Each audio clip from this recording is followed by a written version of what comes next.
Police officers harassed me and violated me. They didn't know I was a lawyer recording them. I stumbled into the police station still shaking from being robbed at knife point 20 minutes earlier. My dress torn from when the attacker grabbed me. Mascara streaked down my face. But the desk sergeant rolled his eyes the moment he saw my cocktail dress and heels, already deciding that my assault was my fault. "Let me guess," he said before I could speak. "You were drunk, flashing yourself to men at a bar, then got surprised when someone followed you out?" When I tried to explain I'd been walking from my car to my apartment, he cut me off. "Sure you were. In that dress? At this time of night? In that neighborhood? You were looking for something and found more than you bargained for." He called over Officer Harris, who looked me up and down slowly before speaking. "What were you really doing out there? Working? We know what girls in dresses like that do in that area." When I said I lived there, he laughed. "Right. You live there. How many clients do you see a night?" I tried to explain again about the robbery, but he interrupted. "Was it really robbery, or did someone just not pay you what you expected?" They made me wait 2 hours before taking my statement, letting every drunk person who came in go ahead of me. When Officer Harris finally brought me back, he said, "You've sobered up enough to tell the truth now?" I told him I hadn't been drinking, and he leaned in close enough that I could smell his coffee breath.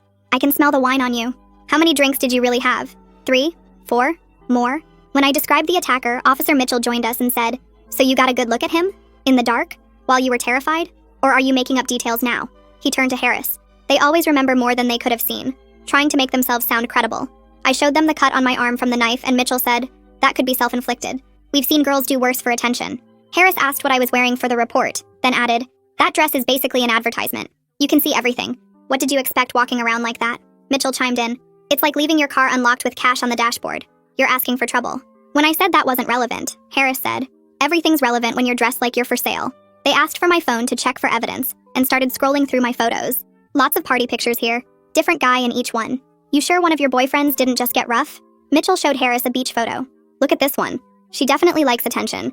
Probably made the whole thing up when someone didn't give her enough." When I insisted on filing a report, Mitchell said, "You know filing a false report is a crime, right? If we find out you're lying about any of this, you'll be the one in handcuffs." Harris added, "We've had girls like you before.